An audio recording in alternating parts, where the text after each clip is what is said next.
Nüüd pöördume Gaza poole, kus Iisraeli õhurünnakud jätkusid üleöö. Rahvusvaheline rahunõukogu ütleb nüüd, et Iisraeli kaitsevägi taandub kollasest joonest kaugemale alles siis, kui Hamas relvad maha paneb. Veel uudiseid I24 News. Vanem Lähis-Ida korrespondendilt Ariel Osseranilt.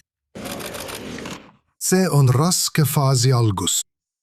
Just nii kirjeldas Gaza rahunõukogu kõrge esindaja Nikolai Mladenov praegust Gaza relvarahu etappi. Pärast kohtumist peaminister Benjamin Netanyahuga Jeruusalemmas esmaspäeval esitas rahunõukogu oma tingimused Iisraeli kaitseväe lahkumiseks Gazast, öeldes, et IDF-i taandumine kollasest joonest kaugemale toimub alles pärast relvade mahapaneku täielikku lõpetamist, nagu Hamas vahendajatele lubas. See kehtib nii kergerelvadele, raskerelvadele kui ka tunnelidele. Varasem versioon avaldusest rääkis IDF-i täielikust taandumisest, viidates sellele, et osa IDF-i tagasitõmbumisi kollasest joonest kaugemale võiks toimuda enne kogu relvitustamise protsessi lõppu, nagu täpsustati rahunõukogu ettepanekus eelmisel nädalal. Sõna täielik väljajätmine näib tähistavat muutust IDF-i taandumise tingimustes pärast esmaspäevast kohtumist. Sellegipoolest näivad mõlemad versioonid olevat vastuolus sellega, mida Mladenov ütles alles eelmisel nädalal, kui ta märkis, et taandumine peab käima käsikäes relvitustamisega. Mis tuleb enne? Kas Iisrael tõmbub tagasi ja siis Hamas relvitub või peab Hamas esmalt relvitustuma ja siis lahkub Iisrael Gazast? Iisrael oli selle üle väga rahul. Iisrael aitas meid ja nad on olnud väga head. Nad on selles osas olnud väga head.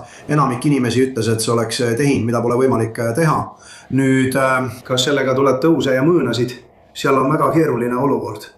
Inimesed on väga keerulised ja nendega on raske toime tulla. Ilmselge muudatus desarmeerimistingimustes võib tähendada Hamasi kaotamist, kes nõustus ainult algse järjestusega. Kui Iisrael ei öelnud. Lepingus on sätestatud, et me ei saa liikuda järgmisse etappi enne, kui esimene etapp on täielikult ellu viidud, mis tähendab, et Iisrael peab naasma enne 1967 kehtinud piiridesse, lubama ületuskohtade avamist, rekonstrueerimistööde lubamist ning lõpetama kogu sihtimise, tapmise ja atentaatide korraldamise. Kõik need küsimused tuleb lahendada ja lõpule viia ning relvastatud rühmituste laialisaatmine on seotud sellega ning Iisraeli lahkumisega Gaza sektorist vastavalt kokkulepitud ajakavale. Kuid relvitustamise ja lahkumise järjestus on vaid üks vaidlusküsimustest. Kohtumisel Mladenoviga ütles Netanyahu väidetavalt, et Iisrael ei lõpeta tulevahetust Gazas ega tagane kollasest joonest ja vaides vastu ettepaneku nõudele, et Hamasi relvad lihtsalt ladustatakse, mitte ei hävitata.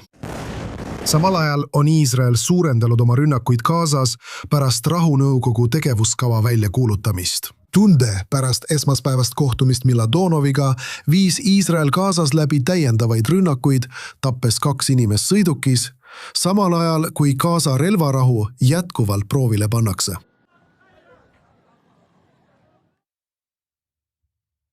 Meiega on nüüd stuudios julgeolekuanalüütik Jakob Lappin, Ross Handler Reporti saatejuht. Tere pärastlõunat teile. Tere. Oleme palju rääkinud Iraanist ja Liibanonist, aga nüüd oleme jälle tagasi Gazas.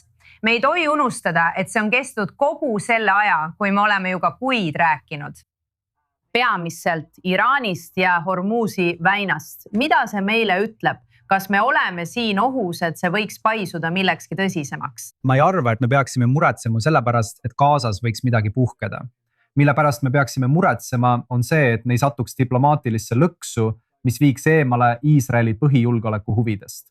Seega peaksime määratlema, mis need huvid on, ehk siis Hamasi tegelik relvitustamine ja Gaza nõuetekohane demilitariseerimine. See tähendab, et Hamasi relvad tuleb hävitada, mitte hoiustada, nagu rahunõukogu on oma dokumentides välja pakkunud ja nagu Hamas soovib teha. Hamas tahab, et relvad lihtsalt hoiustatakse, paigutatakse niinimetatud tulevase Palestiina valitsuse kontrolli alla ning lõpuks juhiksid nad ise seda Palestiina valitsust. Esialgu varjatult. Siis saaksid nad korraldada riigipöörde täpselt nii, nagu nad tegid enne Gaza ülevõtmist 2007. aastal. See ongi nende tegevusplaan. See on täielik vastand sellele, mida Iisrael vajab. Iisrael peab need relvad hävitama. Ja seepärast arvan ma, et Iisrael peaks ütlema, et on avatud diplomaatilisele kokkuleppele, kuid ainult sellisele, mis näeb ette relvade hävitamise. Kui relvi ei hävitata, see ei ole päris kokkulepe. See on pettus ja Iisrael peab selle väga selgelt välja ütlema. Seega peab ta seda diplomaatilist lõksu vältima ja kõrvale hoidma. Ja siis peab ta mõtlema lõppmängule. lõppmäng siin on hävitada kõik, mis Hamasel Gazas veel alles on. See tähendab selle juhtkonda, alles jäänud võimekust, need tuleb oluliselt vähendada, aga Hamasel ei tohi lubada kontrollida mitte ühtegi millimeetrit Gazast.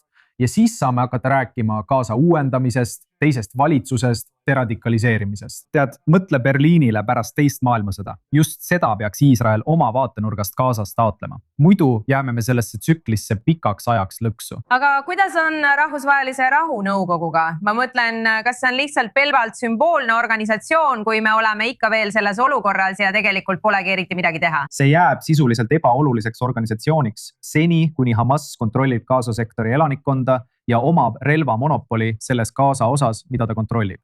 Praegu kontrollib Iisrael 60–70% Gazast ja see on väga märkimisväärne puhvertsoon, mille nad on loonud Gaza piiriäärsete Iisraeli asulate kaitsmiseks. Aga see ala on sisuliselt tühi. Enamik tsiviilelanikest on Hamasi kontrollitavas osas.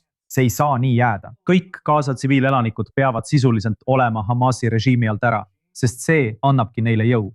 Nii värvatakse tulevasi terroriste. Nii pestakse nende ajusid džihaadi jaoks, järgmise põlvkonna jaoks. See ongi see nõiaring, mis tuleb katkestada. Gaza oli justkui külmutatud, sest Iisrael oli nii hõivatud Iraani, Hezbollah ja Liibanoniga. Nüüd jõuavad asjad ringiga tagasi, eeldades, et Iraan uuesti ei sütti. Ma arvan, et me näeme peaminister Netanyahut, Iisraeli valitsust ja kaitseaparaati üritamas näidata avatust diplomaatilisele kokkuleppele. Kuid nad peavad väga selgelt määratlema, millised on Iisraeli huvid. Ja kui diplomaatiliste ettepanekute, isegi kui need tulevad president Trumpilt ja Iisraeli huvide vahel on lahknevus, siis tuleb see lahknevus väga selgelt välja tuua. Ja selgelt välja öelda, millised on Iisraeli huvid. Mitte ühtegi Hamasi relva Gaza sektoris. Mitte mingit Hamasi kontrolli Gaza sektoris. Need on põhilised eeltingimused, et Iisrael saaks diplomaatiliselt edasi liikuda. Kui neid ei täideta, peab ta need eesmärgid saavutama sõjaliselt.